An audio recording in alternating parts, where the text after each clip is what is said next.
Hello বন্ধুরা, আজকে আমি তোমাদের সঙ্গে শেয়ার করব আবার একটা রেসিপি। সেটা হচ্ছে ইলিশ মাছের মাথা দিয়ে লাউ ঘন্ট। ইলিশ মাছের মাথা দিয়ে পুঁই শাক, কচু শাক তো অনেক হলো, এবার দেখা যাক ইলিশ মাছের মাথা দিয়ে লাউ ঘন্ট। তো আমি কেমন করে সেটা করি সেটাই তোমাদের সঙ্গে শেয়ার করব। তো চলো ভিডিওটা শুরু করা যাক।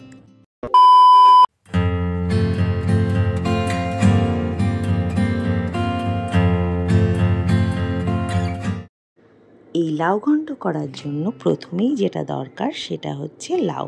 তো এই লাউটা দেখো, আমি কি সুন্দর কচি মতো লাউটা ছিল। তো এই লাউটাকে আমি এই রকম ঝিরিঝিরি করে কেটে নিই। এবার কাটার পদ্ধতিটা এক একজনের এক এক রকম, কিন্তু আমি এরকম ঝিরিঝিরি করে কাটতেই বেশি পছন্দ করি। আর কিছুটা আলুও কিন্তু এর মধ্যে আমি দিয়েছি। তো এটাকে ভালো করে ধুয়ে নিচ্ছিলাম।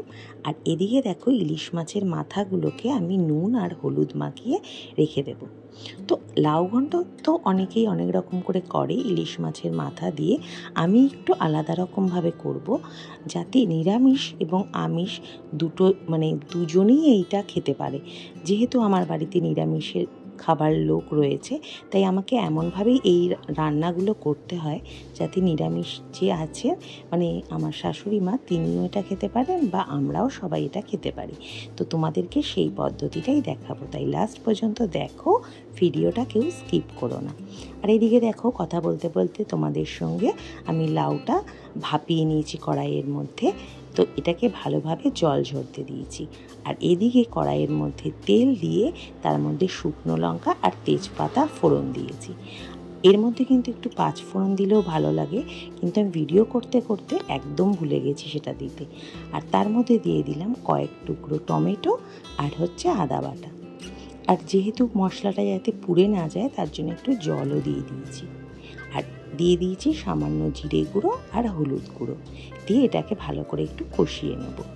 এই লাউ ঘন্টতে কিন্তু খুব বেশি মশলার প্রয়োজন হয় না, তাহলে খেতে খুব একটা ভালো লাগবে না, কিন্তু একটু সামান্য মশলা তো দিতেই হবে। তো কিছুটা মশলা দিয়ে এরকম করে একটু কষিয়ে নিলাম। আর দিয়ে দিলাম কিছু কাঁচা লঙ্কা, একটু টুকরো করা কয়েকটা কাঁচা লঙ্কা হাতেই ফাটিয়ে আমি ওর মধ্যে দিয়ে ভালো করে একটু কষিয়ে নেব। বললামই, যেহেতু আমাদের বাড়িতে একটু ঝাল ঝাল খেতেই তো সকলে পছন্দ করে, তাই জন্য। এরপরে আর কি, ওই যে ভাপানো লাউটা সেটা এর মধ্যে দিয়ে এরপরে শুধু ভালো করে ঢাকা চাপা দিয়ে ভালো করে কষতে হবে। ঢাকা দিয়ে দিয়ে আস্তে আস্তে আস্তে আস্তে এটাকে কষতে হবে। আর এর জলটাকে পুরো ভালো করে যাতে শুকিয়ে যায় সেটা খেয়াল রাখতে হবে। তো এটা দেখাতে দেখাতেই তোমাদের বলে রাখি, যারা নতুন বন্ধু আমার চ্যানেলে এসেছো তারা প্লিজ চ্যানেলটাকে সাবস্ক্রাইব করে পাশে থাকা বেল আইকনের অল নোটিফিকেশানটা অন করে দিও, যাতে নতুন নতুন ভিডিও দিলে তোমাদের কাছে তার নোটিফিকেশানটা চলে যায়। তো দেখো, মোটামুটি আমার জলটা ভালো করে কষে এসেছে, শুকনো হয়ে এসেছে। আর এটাও ভালো করে মশলাটা ভালোভাবে মিশে গেছে। তো একটু নুন আর চিনি প্রয়োজন আমার মনে হয়েছে দিতে হবে, যেহেতু লাউটা সেদ্ধ করার সময় একটু নুন দিয়ে করেছিলাম। তাও একটু নুন আর একটু স্বাদ মতো চিনি, যেরকম মিষ্টি খাবে, এটা একটু মিষ্টি হয়, খুব মিষ্টি আমরা মোটামুটি মিষ্টি যেটা হয় সেরকমই খাই। তো এটা করে ভালো করে এবার আমি আলাদা একটা বাটিতে তুলে রেখেছি। এরপরে দেখো, কড়াইটা ভালো করে ধুয়ে নিয়েছি আর এর মধ্যে দিয়ে দিয়েছি আর একটু সর্ষের তেল। আর এরপরে আমি এই ইলিশ মাছের মাথাগুলো ভালো করে ভেজে নেব। তাহলে কি হবে, যে নিরামিষ লাউ ঘন্টটা আছে সেটাও আলাদাভাবে তুলে রাখা হলো, নিরামিষ যারা তারাও খেতে পারবে। আর এবার আমাদের আমিষের মতন করেও করব। এটাও কিন্তু খেতে ভীষণ ভালো হয়, কারণ এটা যেহেতু এই তেলটার মধ্যে ইলিশ মাছটা ভেজে এর মধ্যে আমি আবার লাউটাকে দিয়ে ভালো করে মিক্সড করে নেব। তো এই দেখো, আমি এবার ভালো করে এটাকে ভেজে নেব। ইলিশ মাছ যদিও খুব বেশি ভাজার প্রয়োজন হয় না, আর একটু খুন্তিতে করে করে একটু ভেঙে দেব।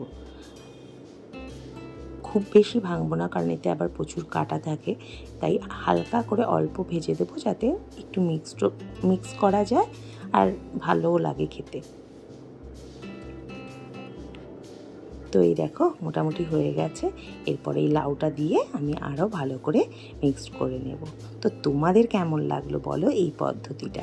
এটা করলে কিন্তু আমিষ নিরামিষ দু ধরনভাবেই লাউ ঘন্টটা তৈরিও হবে, আর ইলিশ মাছের মাথা দিয়ে তো দারুণ লাগবে। আর এই রকমভাবে করে কিন্তু একবার দেখো, খেতে কিন্তু অসাধারণ হয়। আর উপর থেকে নামানোর আগে দিয়ে দিলাম কিছুটা ধনেপাতা। তো হয়ে গেল আমার লাউ ঘন্ট। গরম গরম লাউ ঘন্ট একদম রেডি।